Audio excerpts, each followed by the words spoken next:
Hey guys, this is Andrew with Tech Engineered, and today I am going to be doing a video about flagship smartphones, and if you really need one. So let's get started.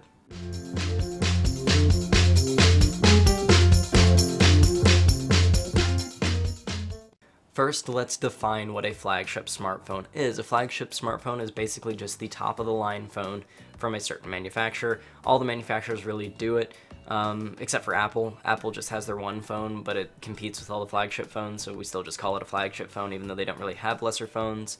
I mean, they used to, but the recent lines they haven't, because there was the iPhone SE and the iPhone 5C, which were technically the second-rate phones below the flagships, but still, we're going to consider the Apple phones to be flagship phones. So like with the Samsung series, their flagship phones are the S series, the Galaxy S5, the Galaxy S7, all those, you know.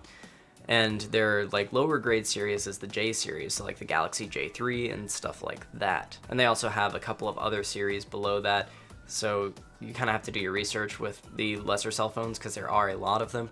Okay, so basically the basis of this discussion is going to be purely American. Because in foreign countries there isn't the big push for flagship smartphones like we have in America, which that was kind of a marketing design between the manufacturers of the phones and the cell phone carriers to kind of make Americans feel like they needed a like $1,000 smartphone, which I'm going to go ahead and say you probably don't need. That's more expensive than most people's computers, so why would you need that processing power in your pocket? Most people just answer the phone, send text messages, use some basic apps, and do some basic gaming, so why would you need a $1,000 smartphone? Who needs 8 cores of processing power in their pocket? And America is really kind of wising up to this problem. A lot of people are switching to the lesser lines of phones from the cell phone manufacturers, such as the Samsung J series, moving away from the S series like this phone, or people just aren't really buying iPhones like they have been. Android phones are really kind of dominating the cell phone market recently, and iPhones have kind of died off just a little bit. Not a lot, they're still a very popular phone, and I actually think they are a very great phone, and I enjoy using them. But still, Android still holds a major market share, way bigger than Apple's market share. So, if you still want a flagship smartphone, should you get one? Sure. Do you necessarily need it? No.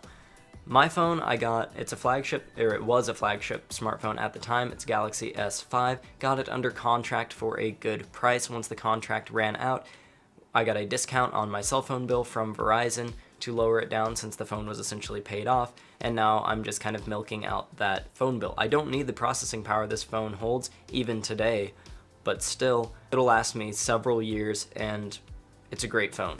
So that's one way that you can go about it, or you can get the lesser phones.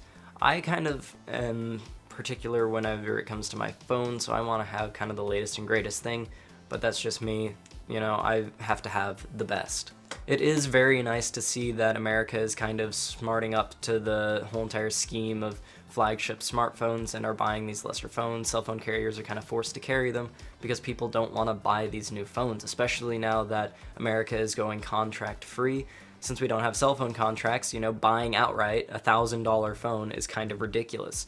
And a lot of people are actually leasing their phones now because nobody wants to sign a contract because then you can't change your phone for 2 years. So, yeah, we've moved away from that, which is a very good thing, I think. So buying your phone outright, I think, is a much better solution because that really kind of shows people that, wow, that phone was super expensive that I got for $200 plus a 2-year contract. It really wasn't a $200 phone, it was more like a $1,000 phone. Now there are some people that do need a flagship phone, that's why they make them, and that's why some people have them in other countries where buying flagship smartphones really isn't the mainstream. And those are the power users, the people that need 8 cores of processing power in their pocket, or the 4 or 8 gigs of RAM in their pocket. Those are the people that are working on spreadsheets and stuff for work on the go, and they need that processing power. They're working on just anything. Some people even like video edit on their phone. So if you're doing things like that, you definitely need the processing power of a flagship smartphone. I just wanted to make this video really because I've kind of seen this problem, you know, with my friends. They're like, well, I gotta have the latest and greatest phone, and really all they do is send text messages on it. And that's kind of a waste of phone processing power, and they would have been fine with a lesser phone. And I've actually had some family members that have moved to the lesser phones and have enjoyed them because they didn't really need the processing power of the flagship phone, and they saved a whole bunch of money. So I just wanted to kind of make that apparent to any of you guys who are still stuck in the giant cycle of flagship phones, that you might be able to save some money and get a lesser phone. So if you guys did enjoy this video and found it helpful, go ahead and leave a like on it. If you like the content on this channel, go ahead and subscribe. If you have advice for future content that can be made here, go ahead and leave that down in the comments below, and I'll see you guys in the next video.